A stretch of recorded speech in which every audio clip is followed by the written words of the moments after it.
Buenos días, buenas tardes. Este es el canal YouTube del Instituto de Estudios Históricos de la Universidad Nacional de 3 de Febrero. En 2018, Andrés Manuel López Obrador gana las elecciones, lo que se supone la llegada al poder de la izquierda en México, con todo un gran significado histórico, político y geopolítico desde ya para la región. Y es un dato no menor teniendo en cuenta de que se trata de un sistema de partidos controlado durante décadas por el Partido Revolucionario Institucional, el PRI, y cuya alternancia fue posible, cuya ruptura hegemónica fue posible recién con una alternancia hacia la derecha, del PAN, del Partido de Acción Nacional, un partido conservador. Ahora, ¿cómo se construyó una oferta política, partidaria, y que al mismo tiempo reunió reivindicaciones de movimientos sociales contestatarios y termina imponiéndose electoralmente? Por esa razón, para mí es un verdadero placer presentar a Hélène Combe. Buenos días, Hélène. Buenos días. Hélène Combe, brevemente, para presentarla, es investigadora, más precisamente directora de investigaciones en el CENARES, organismo equivalente del CONICET en Argentina. Trabaja en el CERI, que es un prestigioso centro de investigaciones internacionales del Instituto de Estudios Políticos de París. Es la gran especialista dentro del sistema científico universitario francés en cuestiones de política mexicana contemporánea, y recientemente está trabajando sobre movimientos sociales y partidos en España. Ha publicado trabajos verdaderamente de referencias, no solo numerosos.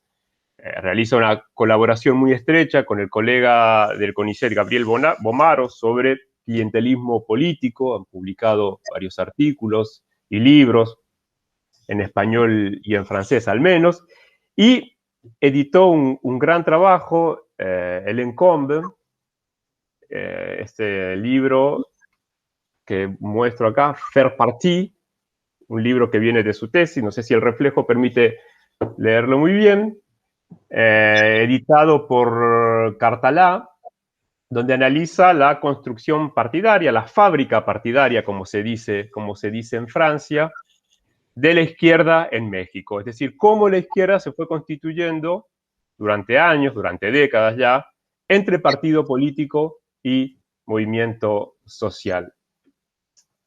Hélène, sobre el tema de la izquierda en México y su larga marcha, ¿no? Esta frase tan célebre para los movimientos y partidos de izquierdas en América Latina, hay un conjunto de episodios partidarios, de episodios históricos y políticos. ¿Te podrías resumir brevemente cómo se da esta construcción entre partidos, asociaciones, movimientos dentro de la izquierda en México, y explicitar un poco esta diferencia entre el PRD, el Partido de la Revolución Democrática, y posteriormente con el surgimiento de Morena? Bueno, muchísimas gracias por esta invitación. Es un gusto estar con ustedes. Bueno, como dices, es un largo camino y es un reto resumirlo en pocas palabras.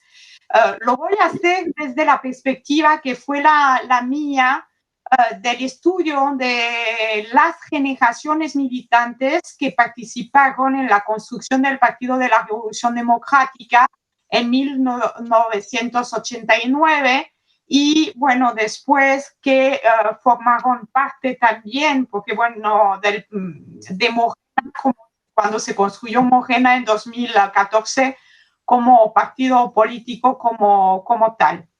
Bueno, hay una primera generación de militantes y de cuadros políticos que formaron parte del PGD en 89, que vienen de las luchas estudiantiles de finales de los 60 y después de los 70. Bueno, es un fenómeno generacional, continental, que tiene unas particularidades en México por la historia del 68 mexicano, de la represión, tanto del movimiento y bueno, de la famosa masacre de Tlatelolco, pero también el hecho de que durante un par de años va a haber los partidos de izquierda, como el Partido Comunista y otros partidos, pequeños partidos de izquierda, ya no van a ser legales.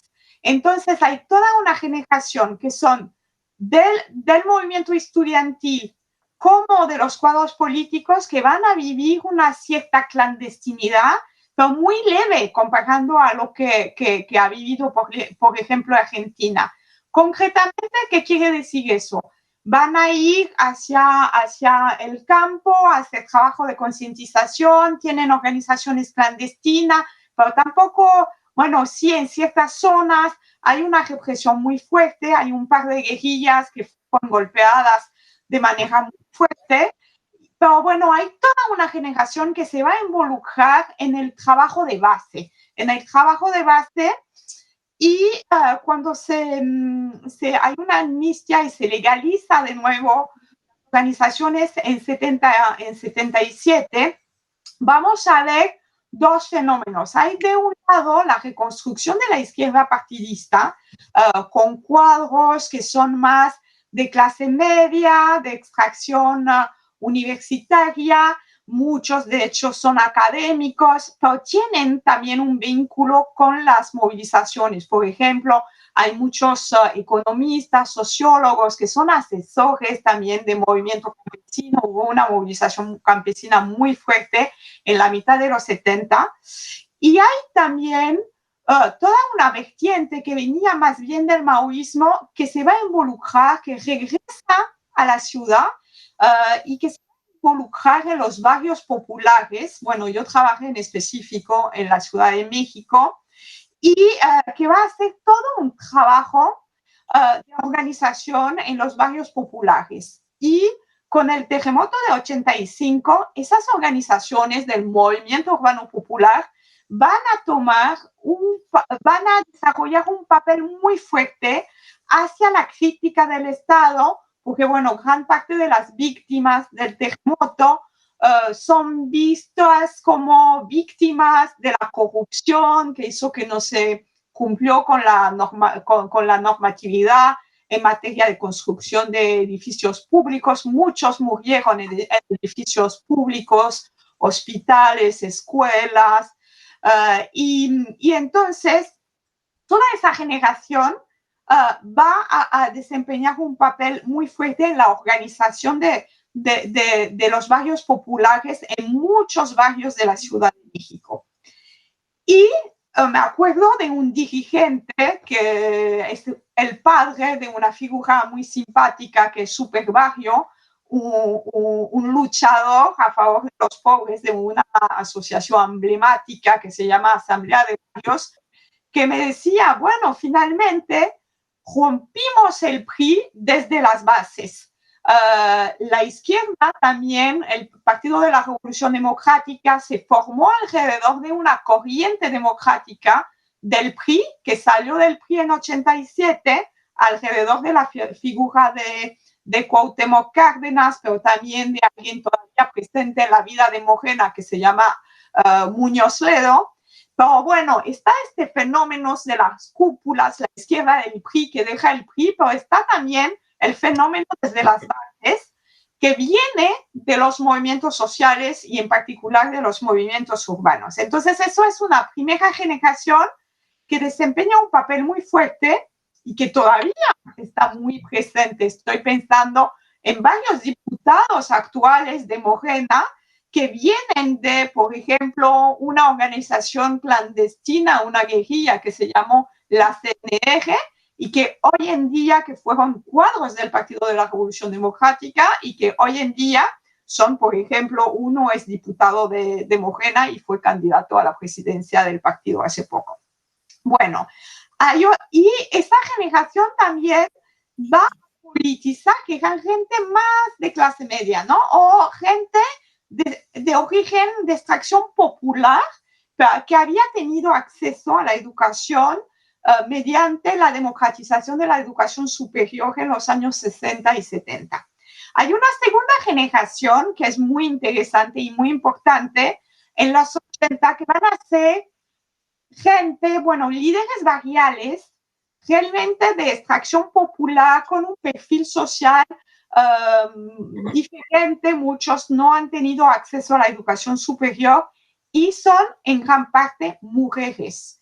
Y he documentado, apoyándome en una encuesta una encuesta que hice en un congreso del PGD, cómo los movimientos sociales y el movimiento urbano popular en particular es una clave para entender la presencia de las mujeres en el Partido de la Revolución Democrática, y eso hay una continuidad también con Morena, y hoy en día México es uno de los países en el mundo con más presencia de mujeres legisladoras. Hay paridad tanto en el Congreso como en el Senado, y viene de esta historia de la llegada de las mujeres, no por los partidos tradicionales de izquierda, que eran muy cejados, sino por los movimientos sociales. Estoy hablando del caso de la Ciudad de México, pero es más amplio. También en los 80 va a haber un movimiento estudiantil de la UNAM, la principal universidad, que va a desempeñar también un papel muy fuerte en la formación de unos cuadros que se volvieron de unos cuadros del PGD. Y, por ejemplo, la alcaldesa de México, que es de Morena hoy en día, porque fue una figura del PGD, Claudia Sheinbaum, es de la generación del movimiento estudiantil del 86, que fue un movimiento muy importante, un movimiento de la UNAM. Entonces, bueno, México fue desde siempre, pero bueno, soy politóloga y estoy estudiando desde cuando se involucraron mis encuestados. Es un país sumamente contestatario, y casi cada década hubo una gran movilización que generó una nueva generación militante. También en los 90 hay la generación zapatistas que se involucraron con los zapatistas y que en parte están presentes también con Morena, y también hubo una reconstrucción de la ultra izquierda que durante un tiempo no estaba muy presente en México. Entonces, vínculos muy estrechos que pasan por esas cuestiones de generaciones militantes. Y específicamente este paso del PRD a Morena, ¿cuál sería tú lo abordas en diferentes trabajos, el paso de esta nueva construcción partidaria con Morena? ¿Cuál es la diferencia? ¿Cómo es el proceso de cambio, de transición de un partido a otro? Bueno, entonces el PRD gana la Ciudad de México en 97, se vuelve segunda fuerza política en el legislativo. Entonces es ya un partido con una fuerte presencia electoral, y eso genera ciertas tensiones, ciertas discusiones sobre la acción política, y tienen una vida interna muy compleja y muy conflictiva, muy conflictiva desde su fundación, pero se agudiza con la llegada en el poder local, pero que es casi un gobierno. Bueno, gobernar la Ciudad de México son miles y miles de empleos, y todo, bueno, para entender la formación de Morena es importante volver a las elecciones del 2006. López Obrador en 2006 es el candidato del Partido de la Revolución Democrática. Las elecciones están muy cerradas, al final va a ser menos de 0.5% de diferencia. López Obrador no reconoce la victoria del candidato del Partido Acción Nacional, Felipe Calderón, y empieza un campamento contestatario que va a durar 48 días. Se llamó el plantón. durante el verano. Ahí hay las primeras tensiones fuertes dentro del aparato del PRD. La sección más de centro-izquierda, una corriente que se llama, de hecho, Nueva Izquierda, no está a favor de este plantón, está en favor del diálogo con el Partido Acción Nacional, y López Obrador y de hecho no en negociaciones así internas que hubo antes del plantón, esa corriente no fue asociada a esta toma de decisión de hacer este campamento contestatario. De ahí las relaciones entre López Obrador y esa corriente que controla el aparato del partido en ese momento. Una de las características de López Obrador es que no tenía corriente propia dentro del partido, y entonces se enfrenta a esa corriente que controla el partido. Entonces poco a poco va a perder el control del partido y se pone en marcha como un sistema de doble grupo parlamentario en el legislativo, con los diputados que están a favor de López Obrador, y hay otros pequeños partidos de izquierda que también están con él, como un pequeño partido que se llama el PT, y del otro lado el aparato que está controlado por otra corriente. Entonces la relación se va tensando y López Obrador empieza una gira en todo el país y visita municipio por municipio y empieza a armar un padrón de lo que llama representante del gobierno legítimo, porque armó un gobierno con 6 ministros hombres, 6 ministros mujeres, muchos de ellos todavía con él hoy en día en Morena. Por ejemplo, un personaje clave del gobierno legítimo es la actual alcaldesa de la Ciudad de México, Claudia Sheinbaum, que desempeñó un papel muy importante en ese gobierno legítimo. Y entonces construye un padrón de afiliados, y este padrón lo va a usar en varias movilizaciones que va a lo largo de la segunda mitad de los años 2000, una movilización en contra de la privatización de la compañía petrolera Pemex, que se llamó la movilización de las Adelitas, en referencia a la Revolución Mexicana, una figura de las mujeres soldadas, enfermeras, compañeras de los revolucionarios, y también otra movilización muy importante a favor del poder adquisitivo de los sectores populares después de la crisis de 2018. Y va a manejar ese padrón que está construyendo nacionalmente, y a partir de 2010 hace algo sumamente interesante. Ese padrón lo va a armar a la escala territorial, usando un periódico que está sacando, que se llama Regeneración, que también es una referencia a la Revolución Mexicana y a un periódico de los intelectuales, los hermanos Flores Magón.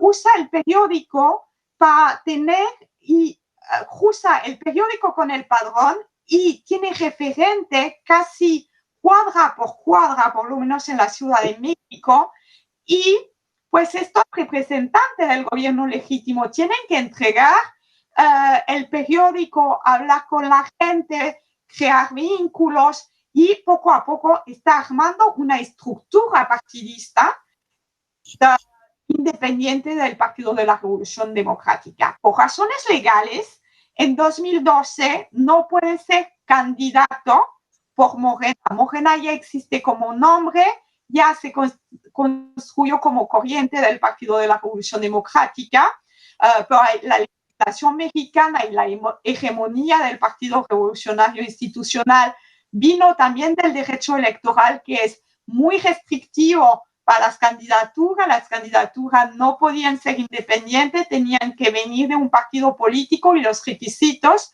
son muy altos en términos justamente de padrón de afiliados. En toda la República es muy complicado. Finalmente, López Obrador, a pesar de las tensiones con el aparato del PGD, consigue la candidatura en 2012, no gana la presidencia y sale del Partido de la Revolución Democrática. Ahí hay un par de años donde realmente muchos de los cuadros no se van con él. Muchos de los cuadros que hoy están muy cercanos a él no se van con él. Tiene su base editorial, tiene sus más fieles colaboradores como Claudia Sheinbaum, pero en 2014 pasa una cosa que fue sumamente fuerte para el Partido de la Revolución Democrática, la desaparición de los estudiantes de la escuela de Ayotzinapa en una ciudad gobernada por un alcalde del PGD y un alcalde de la corriente nueva izquierda, de la corriente del centro del PGD.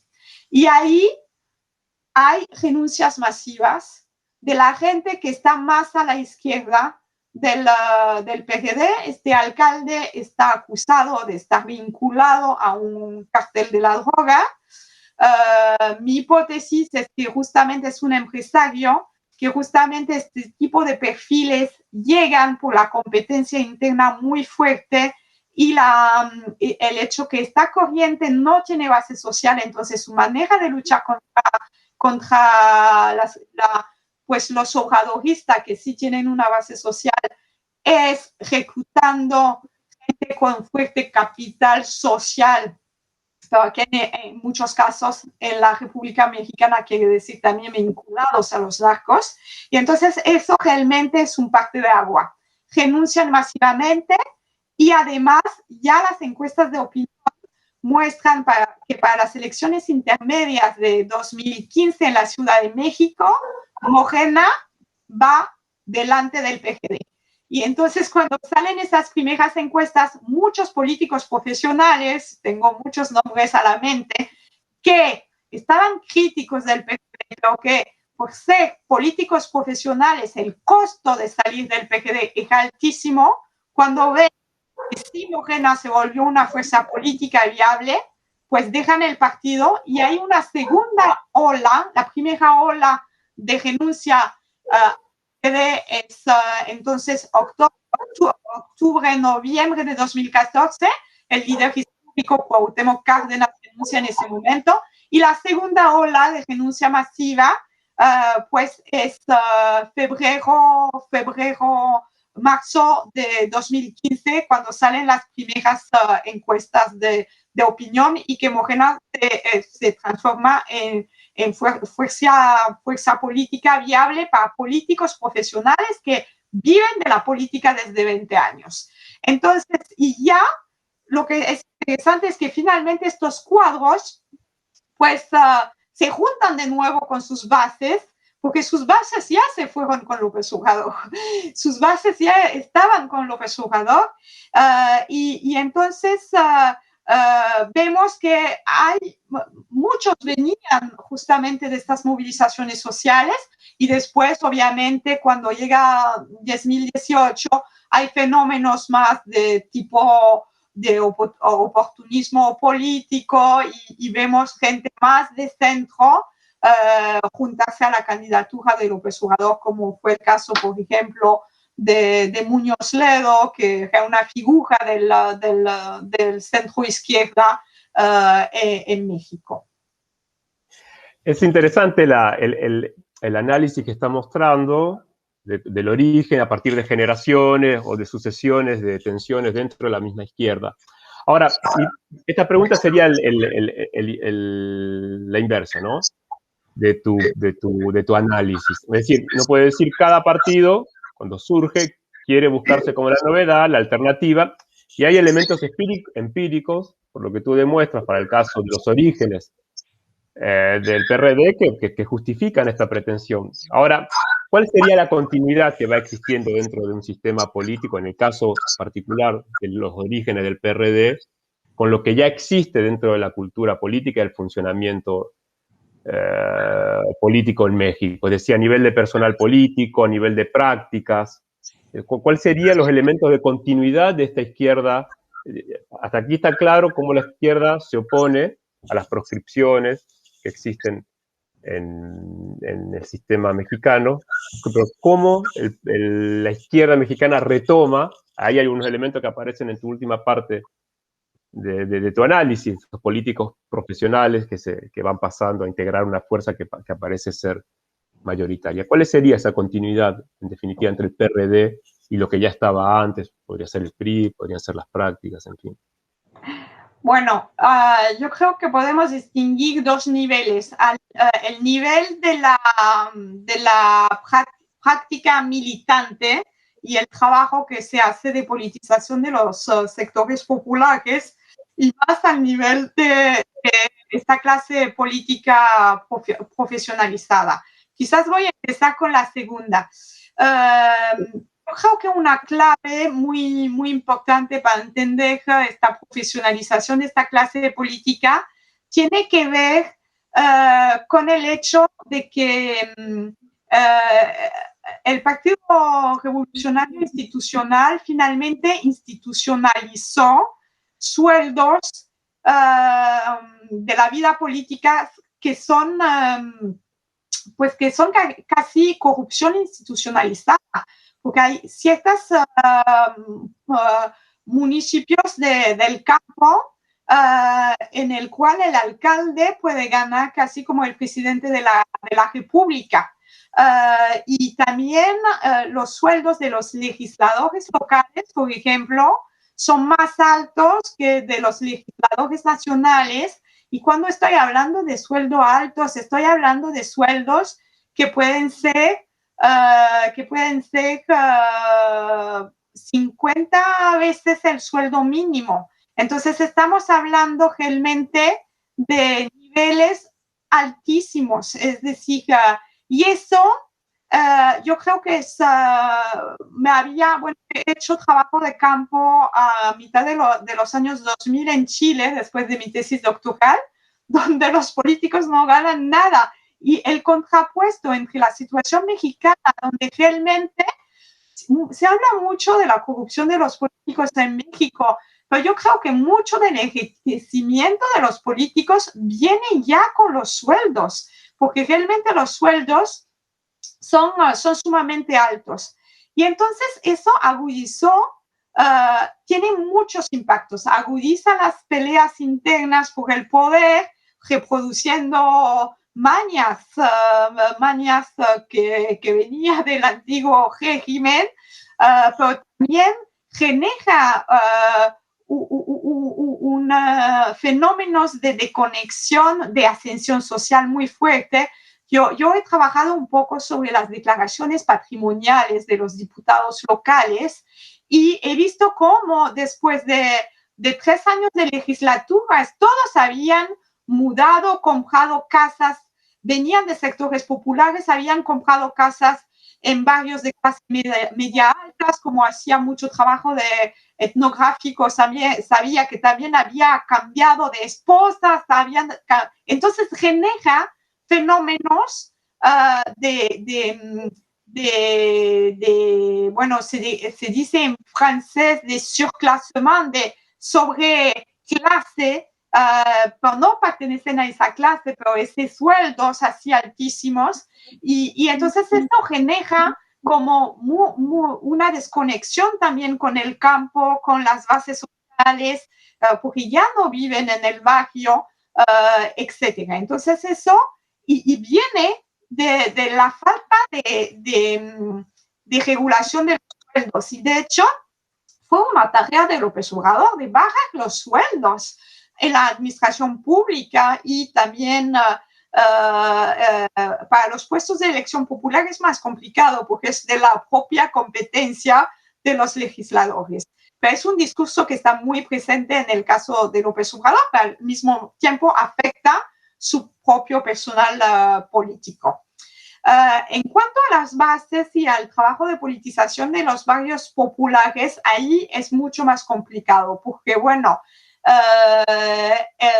es un poco todo el trabajo que hice con Gabriel Bonarro, demostrar que finalmente, incluso dentro de la propia izquierda mexicana, hay formas de descalificación de las prácticas populares del político. Entonces, justamente el personal político que viene de barrios populares están descalificados en su forma de ser y de hacer, les acusan muchas veces de clientelismo.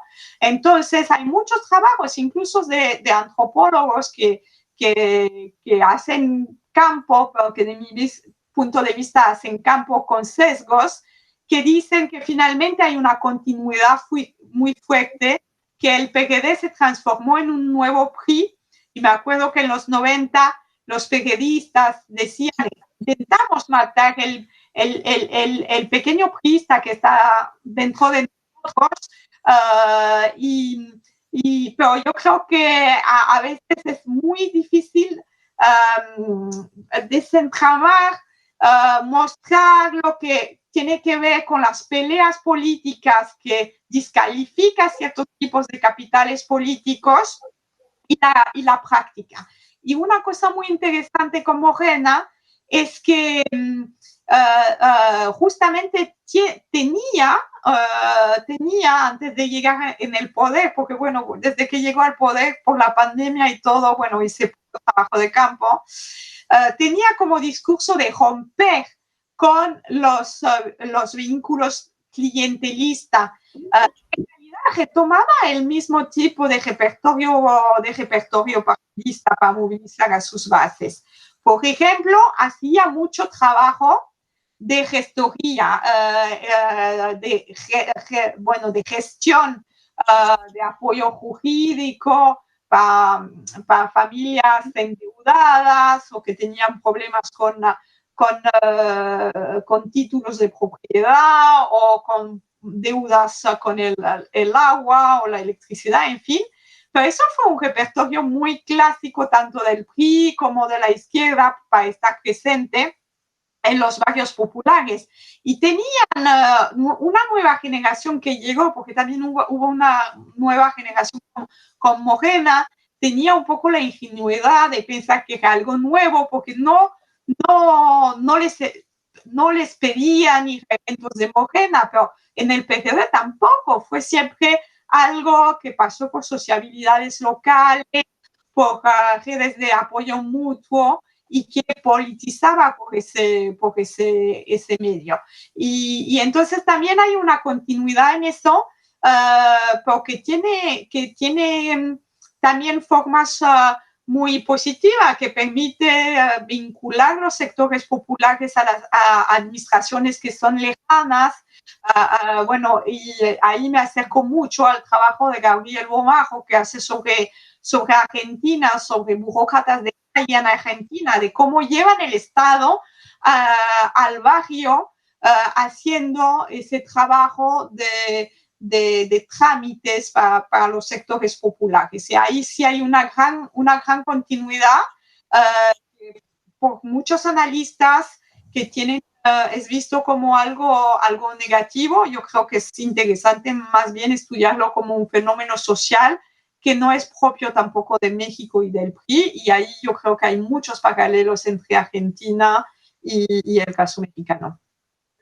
Helen, y una última pregunta, porque a partir del desarrollo de estas tensiones que dan origen finalmente a Morena, me surge una cuestión que hemos estado hablando y que vamos a desarrollar en el próximo LASA con las colegas Moira Mackinnon y Carolina Barri, que tiene que ver con uno podría decir, uso y abuso que se hace de la categoría del populismo, teniendo presente que el cardenismo histórico, junto con el peronismo y el varguismo, fueron considerados casi como ideal tipo, incluso en Francia, de populismos latinoamericanos.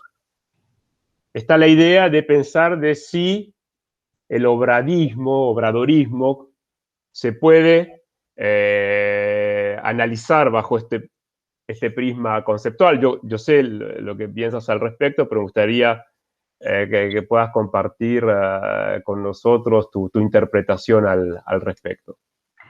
Bueno, yo creo que es importante reponerlo un poco en la historia partidista de la izquierda.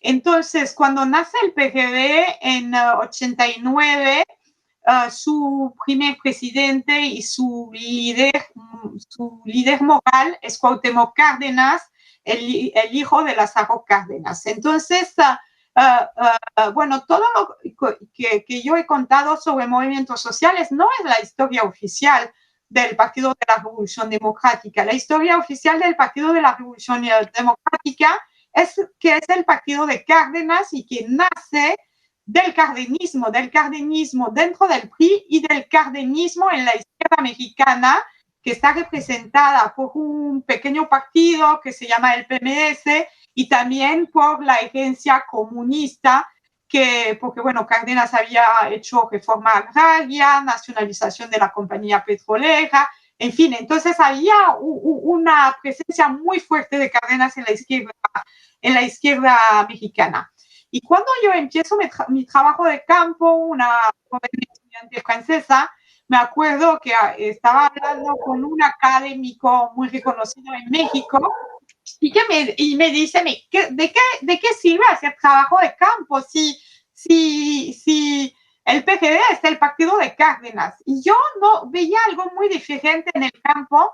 Hice también un trabajo de archivo muy, muy importante y entre otras cosas, he tenido la suerte, que yo creo que es casi única en el mundo, de tener acceso a los archivos del órgano directivo del partido, el Comité Ejecutivo Nacional, que tenía reuniones cada semana y tuve los informes de estas reuniones sobre 10 años. Entonces hice un tratamiento de 10 años de reuniones del Comité Ejecutivo Nacional y puedo decir que Cárdenas no era un líder que gobernaba el partido, es algo mucho más complejo que eso, y es muy interesante verlo, todos los ataques, incluso en el mismo órgano de dirección del partido, y entonces ya hay esa visión en los años 90, 2000, del PGD como el partido de Cárdenas. Cárdenas pierde la elección de 2000, que es una elección histórica, la primera alternancia desde la Revolución Mexicana, y ya desaparece de la vida partidista. Entonces, también eso muestra que se tiene que tener mucho cuidado con las interpretaciones en términos de liderazgos. El PGD no desaparece y Cárdenas ya no está presente. Bueno, ciertas personas podrían decir sí, porque llega López Obrador, que en ese entonces es alcalde de la Ciudad de México, y vive un impeachment local que fomenta su presencia nacional. Hay movilizaciones multitudinarias para apoyarlo. Y entonces a partir de ahí hay como una transferencia mágica del carisma de Cárdenas a López Obrador, así. Y un poco todo el trabajo que yo he hecho yo he seguido López Obrador durante 2 años, incluso cuando pues nadie apostaba nada y era como, incluso mis colegas me decían que, pues, ¿qué tiempo tienes que perder? ¿Cómo puedes seguir a López Obrador? Era así casi una broma que yo seguía a López Obrador. Y yo lo que vi es al contrario del carisma. Yo me fui de gira con él, estuve en muchísimos eventos, hice todo un trabajo con encuestados que he seguido durante 10 años y he seguido sus relaciones al liderazgo de López Obrador. ¿Y yo qué he visto? He visto un trabajo de hormiga para construir esta base territorial que mencionaba, que los analistas no la veían. Entonces, primero López Obrador ya no existía, estaba ninguneado en los medios y estaba haciendo ese trabajo de hormiga, de construcción muy local, incluso con instrumentos manageriales muy interesantes.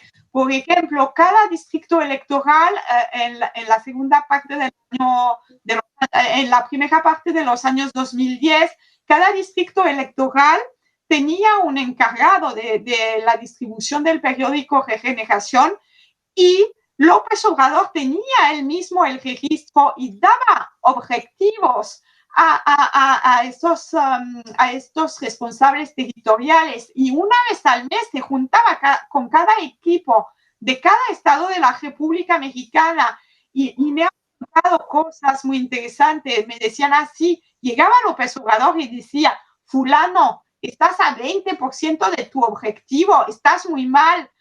Y entonces era realmente un trabajo. Y cuando uno ha participado, yo he escuchado miles de mítines de López Obrador en distintas partes de la República, me fui también a Tabasco, y no, la parte carismática está muy poco presente. Está el trabajo que es un trabajador incansable y un trabajador de la organización. Realmente tenía una creencia muy fuerte en la necesidad de construir un partido. Bueno, ahí está la parte, y entonces no se puede entender la difusión de sus ideas, que podemos calificar de populista, lo podemos plantear, pero no podemos entender la difusión de las ideas sin todos estos intermediarios. Estamos en una relación directa con el pueblo, está mediatizada por miles de representantes locales que hacen el trabajo de movilizar a la gente, de hablar de los temas que están presentes en el periódico, que son temas clásicos de López Obrador, en contra de los monopolios, en contra de las cadenas de televisión que están en su contra, temáticas que están muy presentes, en contra de la corrupción, que es su tema clave y fuerte, y que seguramente va a ser su talón de Aquiles también en los años que vienen. Y entonces, bueno, están los intermediarios, y por eso, bueno, yo no creo en la parte, vamos a decir, carismática. Bueno, después está la cuestión más populista. Yo la verdad es que, bueno, se habla del populismo para López Obrador desde que fue alcalde de la Ciudad de México, jefe de gobierno en esa época.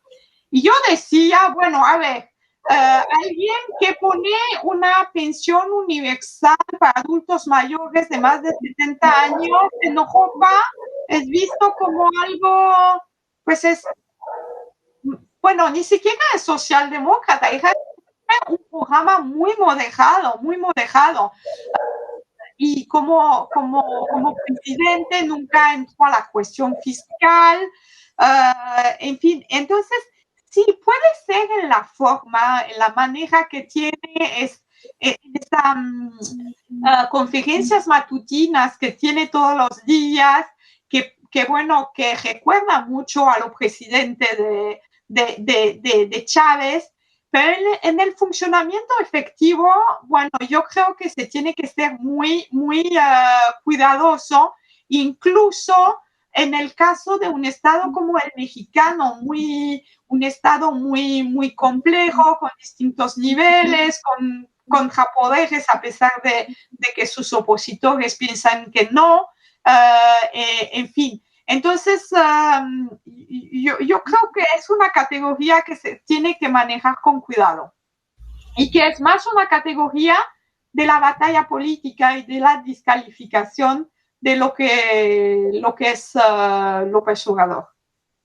Algo que suele suceder, por otra parte, con el tema del populismo.